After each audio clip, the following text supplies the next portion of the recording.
Today we are going to discuss liquidity preference theory of demand for money.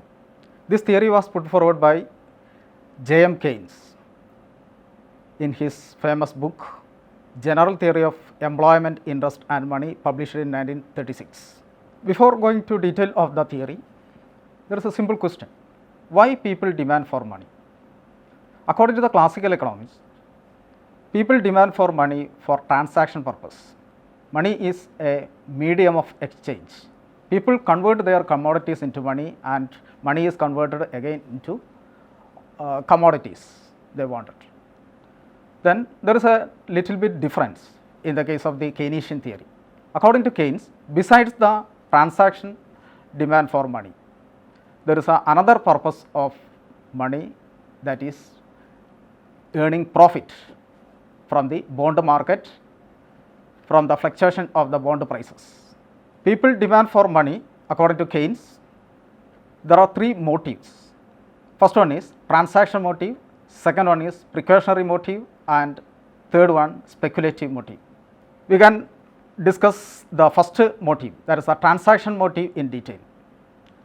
All of us keep money for daily transactions. The people receive money in certain particular intervals, but the expenditure is a continuous process. Usually people get certain people get income in a year, others get income in a month, some others get income in a week, but their expenditure is a continuous in daily basis. So people must keep certain quantity of money with them to transact in the commodity market, to purchase goods and services from the market. Then there are two factors that influence the demand for transaction demand for money. First one is the frequency of the receipts of income. Second one is the level of income. We can assume the cases of three persons. First person A, he receives income in a year. All the three persons' incomes are 1,20,000 each, but the first person gets 1,20,000 in a year. The second person gets income 10,000 each in each month. Then third person gets 2,500 each in each week.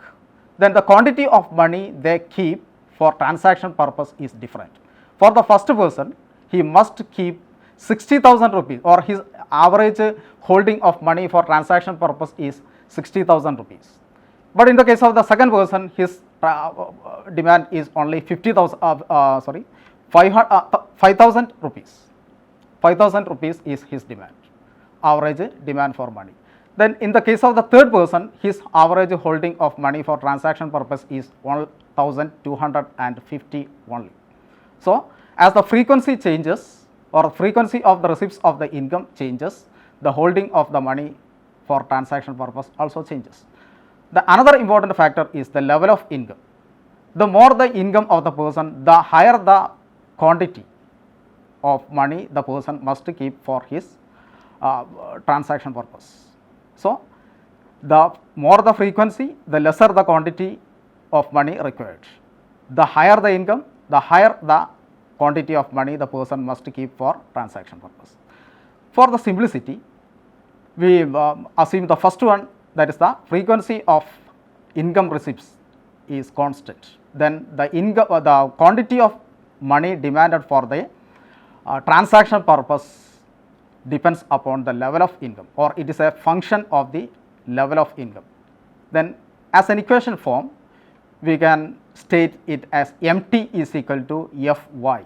MT is the transaction demand for money, F is a functional relationship, and Y is the level of income. Then the second motive of the demand for money is precautionary demand for money. We know human life is subject to uncertainties, especially today we are facing the COVID-19 pandemic all over the world. Income of the people lost, and the expenditure remains more or less same. So the people must keep a certain part of their income in the form of cash for meeting the uncertainties in the future. the uncertainty may be a decline in the income or unanticipated decline in income or unanticipated increase in expenditure. For example, if an health issue happens in the family, the person's expenditure increases unexpectedly. Okay, to meet this unanticipated situation or unexpected situation, people must keep a certain part of their income in the form of the liquid money. That is the precautionary demand for money. Then the third motive is the speculative demand for money. This is slightly different from the classical ideology. This is a unique nature of the Keynesian theory. People keep money to get profit from the bond market as a result of the fluctuation in the bond prices. We know, we have studied that there is a relationship between the bond price and rate of interest, market rate of interest in the economy. If the market rate of interest increases, bond price decreases and vice versa. From this situation, people can get advantage in the form of profit if they have kept bond or cash. They can achieve profit from the fluctuation in the bond market. Then if the we have stated that if the rate of interest is very high in the market, then most of the people think then the only possibility is decline in the rate of interest. So if the rate of interest declines, bond prices increases. On the other hand, if the rate of interest is very low, people think rate of interest will increase in the immediate future. As a result, the bond price will decline. From this opportunity, people can achieve profit. To achieve or acquiring profit, people keep a certain part of their income in the form of liquid cash. Okay. Then if the rate of interest is low in the market, people keep more amount of money with them, because if they keep money with them, they can use this money to purchase bond. In the immediate future, interest rate will increase and bond price will decline. At that time, they can purchase bond and earn profit. If the rate of interest is very high, then the only possibility is that of declining in the rate of interest. If the rate of interest declines, bond price increases. So the relationship between the rate of interest and speculative demand for money are inversely related. The higher the interest rate, the lower is the speculative demand for money. The lower the interest rate, the higher is the speculative demand for money. Functionally, MSP is equal to FR. That means MSP is the speculative demand for money and F is a inverse function and R is the rate of interest. So in conclusion, we can say the three motives: transaction motive, precautionary motive and speculative motive is the major motives behind the demand for money. The first two, transaction demand and precautionary demand, are related to level of income, and the third one, that is a speculative demand for money, depends upon the rate of interest. The demand for money according to Keynesian perspective can be illustrated with the help of a diagram. The diagram is a downward sloping curve. We illustrated that curve MD. From the point 0 to 100 billion, demand for money is taken place because of the transactionary and precautionary motive. It is not related to the rate of interest. Whatever may be the rate of interest, whether it is 2%, 4%, 8% or 10%, whatever may be, the transaction demand for money remains same, that is 100 billion. But in the case of the speculative demand, if the rate of interest is 10%, $5 billion is the 5 billion rupees is the demand for money for speculative purposes, and the total demand for money is equal to 105 billion.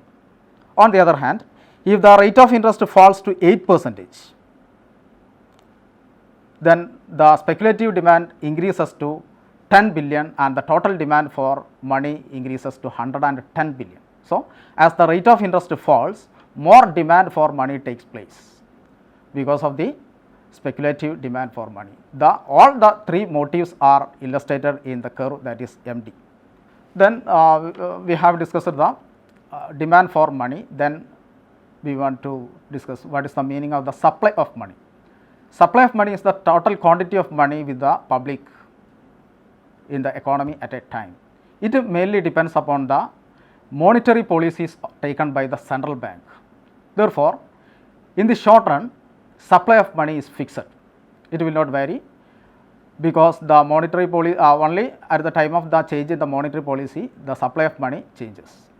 In the short run, there is no change in the monetary policies. So, the supply of money becomes fixed in the short run. That is why we get a vertical straight line curve for supply of money. Then how the rate of interest is determined in the market? We already stated what is the nature of the demand for money and what is the nature of the supply of money. The interaction of the demand and supply of money determines the rate of interest. At a particular rate of interest, demand and supply of money are equal. If the rate of interest is very high or higher than this equilibrium rate, what happens? The supply remains same, that is depends upon the monetary policies of the central bank, but the demand for money is less. As a result, excess supply of money will take place in the economy. On the other hand, if the rate of interest or rate of interest is less than the equilibrium rate, what happens? People demand more money, but the supply of money remains the same. Then there is an excess demand for money. This excess demand forces to increase the rate of interest. So, at the equilibrium of the demand and supply or the interaction of the demand and supply curves, the rate of interest is determined. The demand, supply and the equilibrium rate of interest are illustrated in the diagram. Here, money supply are at different levels because of the different monetary policies take place as MS, MS1, MS2 and MS3. And the demand for money is a downward sloping curve that we already illustrated. What is the nature of the demand for money? It is a downward sloping curve, MD. Then initially, if the money supply is MS, that is for example, if 110 is the quantity of money, the demand and supply and the determination of the equilibrium rate of interest are illustrated in the diagram. Here, demand for money is represented the curve MD and supply of money is represented with the different levels, that is MS, MS1, MS2 and MS3. If the rate of interest is 8%, if the rate of interest is 8%, demand and supply of money are equal at 110 billion. Okay. Then if the rate of interest is higher than 8%, for example 10%, what happens? The demand for money declines to 105 billion, but the supply of money remains at 110 billion. Then there is a excess supply of money. This excess supply of money compel to reduce the rate of interest to the equilibrium 8%. On the other hand, if the rate of interest is 7%, then the demand for money increases to 115 billion, but the demand supply of money remains at 110 billion. Then there is an excess demand for money. This excess demand for money compels to increase the rate of interest. So, rate of interest increases and reaches 8%. The 8% is the equilibrium rate of interest and that is determined at that level. So, the rate of interest according to the Keynesian theory are determined on the basis of the demand and supply of money. Then we want to discuss the Keynesian concept of the liquidity trap. In earlier classes, we have learned that the income, employment and output in the economy is dependent upon the level of investment. If the investment is higher, because of a multiplier effect, income and output in the economy increases. So, it is a usual practice of the monetary policy takers to increase the level of investment. To increase the level of investment, we have learned the investment function. Investment is a function of rate of interest. So, to increase the level of investment, rate of interest must fall. So, to reduce the rate of interest, the central bank increases the money supply. As the central bank increases the money supply, rate of interest falls, and that way investment can be motivated and employment and income in the economy can be increased. But a simple question is that, is it possible to reduce the rate of interest in such a way to the level of 0? As the supply of money increases, rate of interest decreases. Again the supply of money increases, rate of interest again decreases. In this way, is it possible to reduce the rate of interest to 0? Then according to the Keynesian concept of liquidity trap, it is not possible to reduce the rate of interest to 0. After a particular minimum level of rate of interest, interest cannot be reduced to 0. That situation is known as the liquidity trap. Then why this phenomena take place in the economy? We know, we have studied the relationship between market rate of interest and bond prices earlier. Okay. If the rate of interest is very high, what the people think? People think only the possibility of declining the rate of interest. So, if the present rate of interest is very high, people think rate of interest fall in the future. If the rate of interest fall in the future, then the bond price will increase. So, if they keep bond instead of money, they can get a higher price for their bond in the future. On the other hand, if the rate of interest is very low at present, what the people think? People think an increase in the market rate of interest in the future. If the market rate of interest increases, what happens to the bond price? Bond price declines. So, at the time of declining the bond price, to purchase the bond, people keep more money at present. So, this is the relationship between bond price and rate of interest.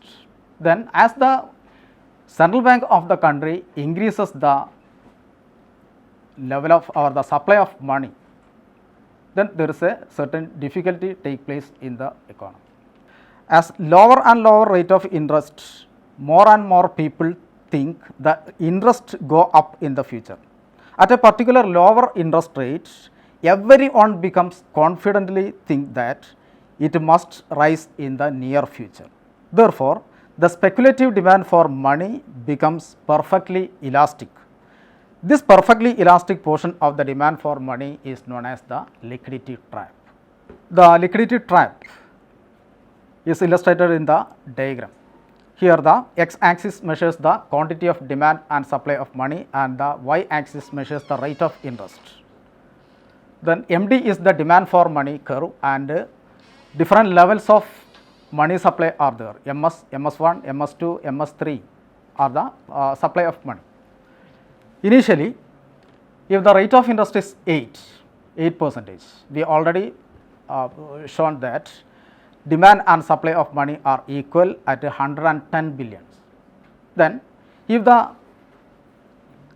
supply of money increases to 120 billion, that is money supply increases from MS to MS1, what happens? The rate of interest falls to 6%.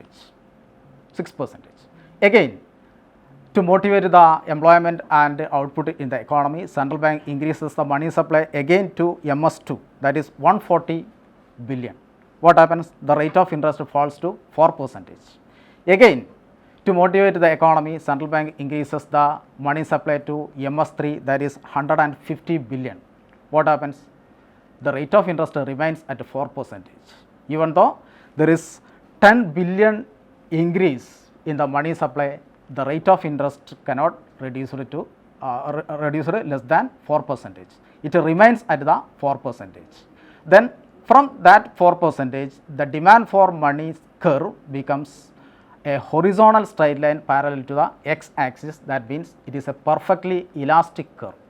The perfectly elastic curve means whatever may be the change in the money supply, the rate of interest will not fall. This situation is known as the liquidity trap. So, at the liquidity trap, it is not possible to bring further decrease in the rate of interest. In the liquidity trap, asset holders absorb unlimited quantity of money as idle balances to buy bonds in the future. If the rate of interest is very low, people demand money unlimitedly. Whatever may be the quantity supplied by the central bank, it is absorbed by the people because of the speculative demand for money. Then the implication of the liquidity trap principle is that first one is the rate of interest will not be reduced to zero. It is not possible to reduce the rate of interest to zero according to Keynes because of the happening of the liquidity trap. Then the second one is the rate of interest cannot be reduced below the a particular minimum level of interest. That is at the liquidity trap, interest reaches the minimum, then it is not possible to reduce the rate of interest again. Okay. Then the third one, at the liquidity trap, monetary policies of the central bank becomes not